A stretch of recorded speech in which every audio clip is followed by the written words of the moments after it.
Delphine Orwiller, bonsoir. Vous êtes Bonsoir. rabbin, vous êtes 3 femmes rabbins en France. Vous êtes membre du mouvement juif libéral de France et on vous invite pour nous parler de cette agression terrible parce qu'il s'agit d'un petit garçon de 8 ans, visiblement agression à caractère antisémite. C'était lundi soir à Sarcelles. Delphine Orwiller, d'abord, qu'est-ce qui s'est passé? Est-ce qu'on est bien sûr du caractère antisémite de cette agression contre un petit garçon de 8 ans En tout cas, c'est ce qui est retenu apparemment par la justice. Ce qu'on sait, c'est que ce petit garçon, effectivement âgé de 8 ans, portait une kippa, donc un signe visible de son affiliation, de son appartenance au judaïsme ou de sa pratique. Et c'est pas comme si cet événement, il arrivait hors contexte. C'est pas la première fois, malheureusement, qu'il y a des actes de ce genre. Ça fait déjà des années et des années qu'on parle de ce phénomène avec des vagues successives. Ça fait des semaines et des semaines aussi qu'on assiste à plusieurs manifestations antisémites, des restaurants tagués, des épiceries attaquées. Voilà. Justement, juste pour revenir sur cette agression, donc on sait que les deux agresseurs avaient 15 et 16 ans. Ils ont agi devant 2 adultes qui n'ont pas bougé. Alors, je ne sais pas ce qu'il faut en conclure, c'est qu'il y a un climat de peur. En tous les cas, c'est François Pupponi, l'ancien maire de Sarcelles, qui dit « Je connais le profil de ces délinquants. Ils sont venus dans le quartier juif précisément pour casser du juif. » C'est-à-dire que la communauté juive de Sarcelles se sent aujourd'hui, même chez elle, menacée par son entourage immédiat.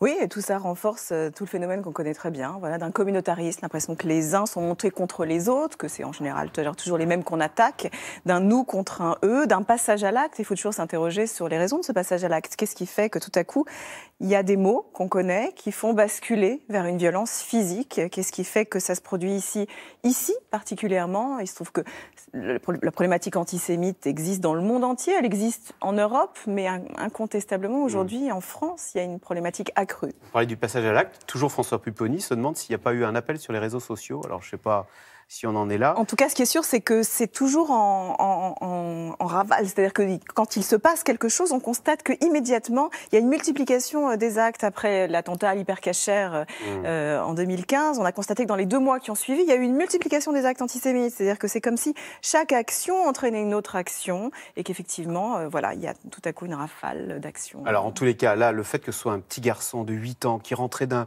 cours scolaire de mathématiques, agressé en pleine rue à 18h, ça a ému quand même toute la classe politique, à commencer par le président Emmanuel Macron, qui a tweeté, on va voir le tweet, et donc il dénonce un acte ignoble.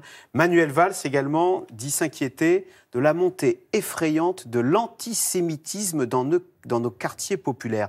Delphine Orwiller, de quoi se nourrit-il cet antisémitisme? Alors forcément, c'est multifactoriel, c'est extrêmement difficile à analyser. Il faut bien le constater. Aujourd'hui, on estime que la population juive en France représente peut-être 1% de la population, mais selon les statistiques, c'est près de 1/3 ou plus d'1/3 des actes violents et racistes qui sont directement orientés contre des juifs et des juives de France. Alors, encore une fois, l'antisémitisme a toujours existé. Il revient avec des formes nouvelles.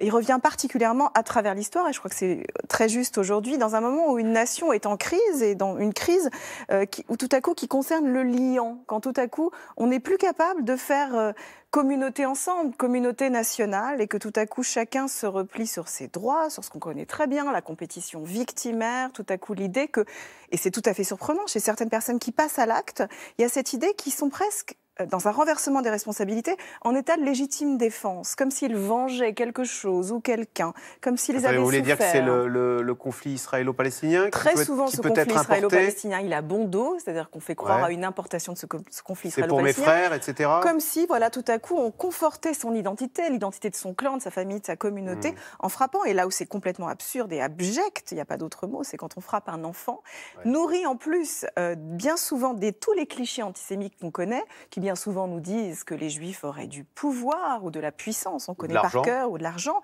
Et cette rhétorique de puissance combinée à l'idée de frapper un enfant de 8 ans, et on ne peut plus, désespérante et abjecte. Et pourtant, elle est entretenue encore aujourd'hui par certains. Tout à l'heure, vous parliez de ces communautés qui divergent et qui ne vivent plus ensemble. Il y a 20 ans, à Sarcelles, les enfants allaient dans la même école, les Juifs et d'autres allaient dans les mêmes clubs de foot, et maintenant, c'est plus le cas. Chaque communauté vie retranchée dans son école. Comment ça s'est passé Ne serait-ce que, voilà, on le voit dans votre question et dans la formulation, je crois qu'il y a 20 ans ou il y a 30 ans, on ne parlait même pas de ce mot communauté. Moi, j'ai l'impression d'avoir grandi en étant française juive française, à aucun moment de m'être définie ou d'avoir été définie comme étant faisant partie de la communauté juive. Et tout à coup, il y a une phrase très importante qui a été prononcée par le grand rabbin de France récemment, Chaim Corsia, qui a dit que la seule communauté, c'est la communauté nationale.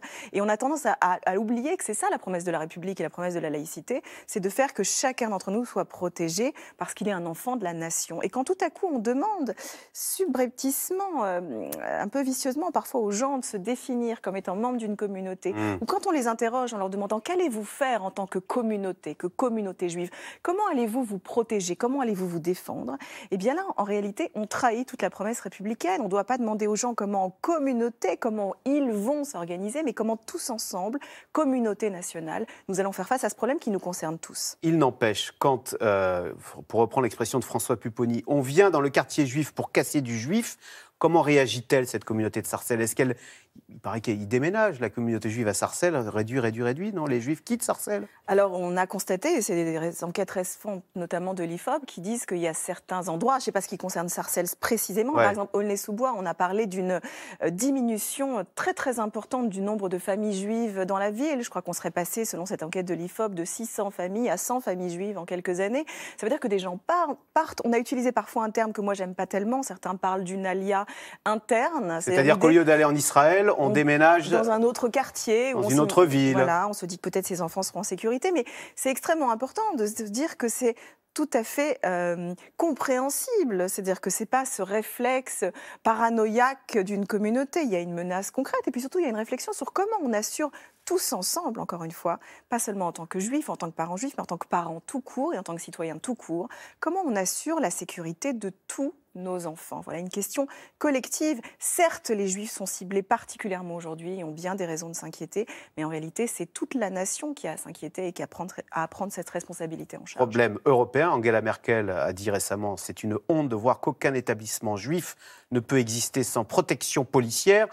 Donc vous parliez de défendre nos enfants. La police, ça n'est devant une synagogue ou devant une école juive, ça n'est pas la solution. Alors, évidemment que non. Ouais. C'est bien sûr pas la solution. Moi, ce que je constate, malheureusement, c'est à quel point on s'est habitué, toutefois, à ces situations d'être en permanence protégé. Moi, je suis rabbin d'une synagogue. Il y a très souvent une protection pour les enfants, pour les membres de la communauté qui fréquentent cette synagogue. Vous savez, il y a quelques années, quand cette protection est arrivée, quand les soldats ou les policiers se sont présentés devant les synagogues, j'ai le souvenir très clair des enfants qui me demandaient, en tant que rabbin, qu'est-ce qu'ils font ces gens-là devant la synagogue? Malheureusement, aujourd'hui, cette question n'arrive plus jamais. C'est comme si, pour toutes ces générations, eh bien, on avait maintenant intégré que c'était la norme et on a tendance à oublier que ce qui est totalement anormal est devenu aujourd'hui une norme. Donc il faut continuer à s'interroger ensemble. Bon, alors comment on peut s'en sortir sans se dire qu'on va se mettre des policiers partout et terminer comme dans des ghettos successifs? Est-ce qu'il y a... Donnez-nous un message d'espoir, là.